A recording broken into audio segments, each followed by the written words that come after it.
Sasa hivi uje kuna mtu anakukataa wewe. Wailani anapigwa. Hivi uje kuna mtu anakukataa? Unakataliwa uamini kwamba yule bwana nilipo naye. Nini sasa?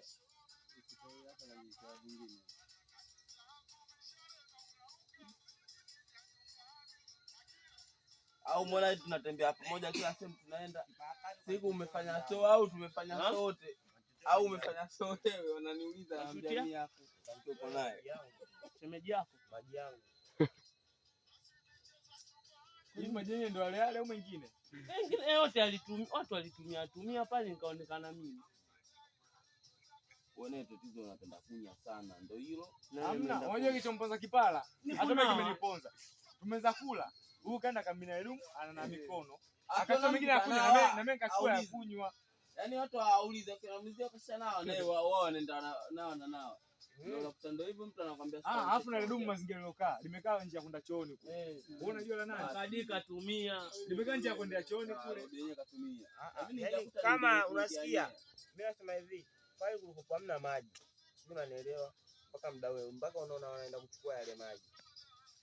Kuki kwa nguruwe. Mimi siwezi nikamfuata. Mbona yeye alichukua maji chumbani kwangu? Kafungua sababu gani? Wangekopa amechota maji angekopa majengo asingetumika. Basi asilalamike sasa. Kule kuna maji nayo ulichukua. Wewe sasa fanya hivi unasikia? Wala mambo yasiyo mengi. Mimi nitaenda kukuchukua mtoto mkubwa biashara. Yes, kule kaingia chumbani kwangu kachukua dumu kaenda kaoga. Tena kumbe unaoga maji ya bomba. Nini nimeenda kuoga? Anajua sana ajikatarisha. Tulia. Nini wewe ile siku unakuja kuchukua sikuweka dumu mule nikakwambia hivi. Ili hapa ile dumu la kupikia. Siku gani nyingine ile ndani uko nikachukua maji ya bomba nikaoga. Tumeenda tulirudi na kutamia maji ya wapi pale mimi natia ukuku sharifu kidogo afu na nyama sisi wote. Mimi nishaanza kuchukua maji yako mule ndani. Unalikuna.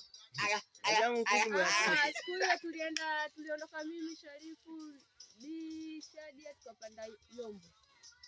Sasa siku mimi ndo nilochukua maji. Ulivyorudi ndo tukakutana. Yaani tangia yani sijui uanze kata. Tunika kama